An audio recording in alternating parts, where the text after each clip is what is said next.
Question number 14 same to same question number 13 की तरह है। हमें पर्टिकुलर सॉल्यूशन फाइंड करना है इस डिफरेंशियल इक्वेशन का। पहले तो इसे इस फॉर्म में ले आओ। यहाँ पे 1 + x² है जो कि नहीं होना चाहिए, तो पूरे को 1 + x² से डिवाइड कर दो ताकि वो ये हट जाए यहाँ से। तो हमें क्या मिलेगा, dy/dx प्लस 2xy अपॉन में 1 + x² आ जाएगा। फिर इक्वल टू हमें इसे भी किससे डिवाइड करना है, 1 + x² से, और 1 + x² एक पहले से भी है यहाँ पे, तो ये क्या हो गया 1 + x² का स्क्वायर। ओके, हमने पूरे को 1 + x² से डिवाइड कर दिया। तो अब ये इस फॉर्म में आ चुकी है। p इंटू में y होना चाहिए, मतलब यहाँ पे सिर्फ y आना चाहिए और कहीं पे y ना हो, यहाँ पे y है और साथ में जो भी है वो p होने वाला है और इधर q होगा। ओके, ये पूरा क्या है q ऑन कंपेयरिंग। ठीक है, हमें क्या मिलने वाला है, p = 2x अपॉन 1 + x² मिलेगा और q की वैल्यू मिलेगी हमें q = 1 अपॉन में 1 + x² का स्क्वायर।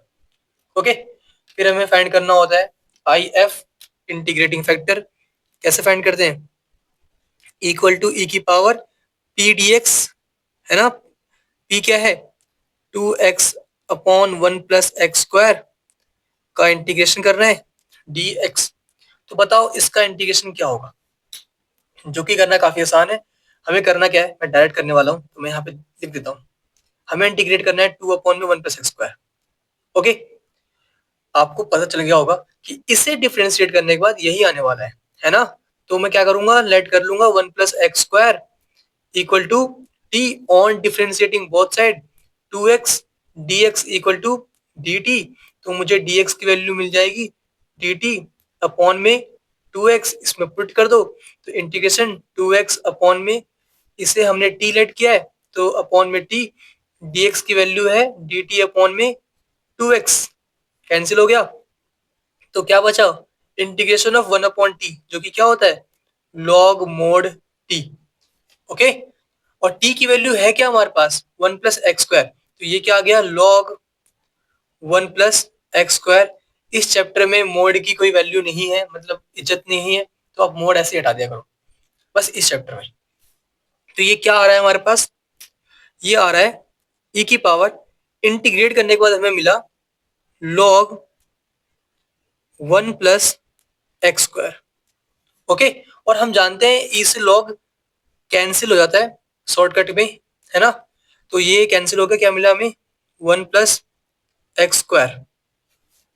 ओके, ये वैल्यू मिली हमें IF की। अब करना क्या है, ये रहा हमारे पास फॉर्मूला, इसमें पुट कर दो और हमें आंसर मिल जाएगा। तो सॉल्यूशन क्या आ गया हमारे पास, जनरल सॉल्यूशन क्या आ गया GS। ठीक है, जनरल सॉल्यूशन क्या आ गया हमारे पास, y इंटू में IF, मतलब y इंटू में 1 + x²। IF की वैल्यू ये रही हमारे पास 1 + x²। उसके बाद इक्वल टू में इंटीग्रेशन ऑफ q क्या है हमारे पास, बताओ q की वैल्यू क्या है, ये है 1 अपॉन में 1 + x² का स्क्वायर इंटू में IF, जिसकी वैल्यू है हमारे पास IF की 1 + x² और dx प्लस c। ओके, तो क्या कुछ कैंसिल हो रहा है क्या, बिल्कुल हो रहा है। यहाँ पे 1 + x² का स्क्वायर है, ऊपर भी 1 + x² है, तो इससे ये कैंसिल हो गया।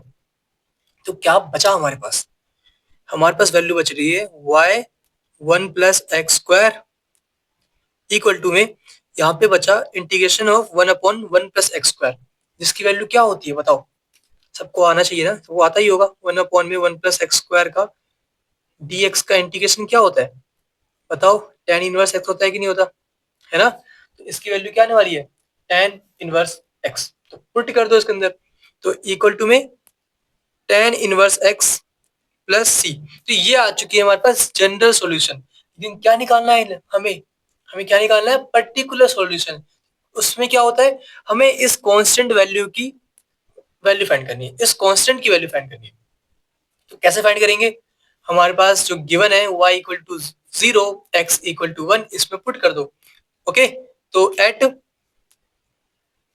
y = 0 and x equal to 1, बताओ क्या वैल्यू मिलने वाली है। अगर मैं y की वैल्यू 0 पुट करूंगा तो ये 0 इंटू में कुछ भी हो 0 हो जाएगा, मतलब 0 इक्वल टू में tan इनवर्स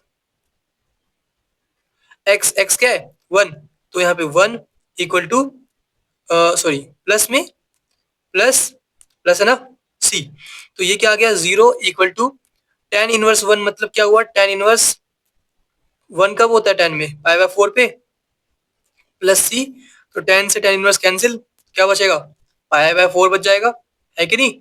मतलब 0 is equal to pi by 4 plus C, है ना।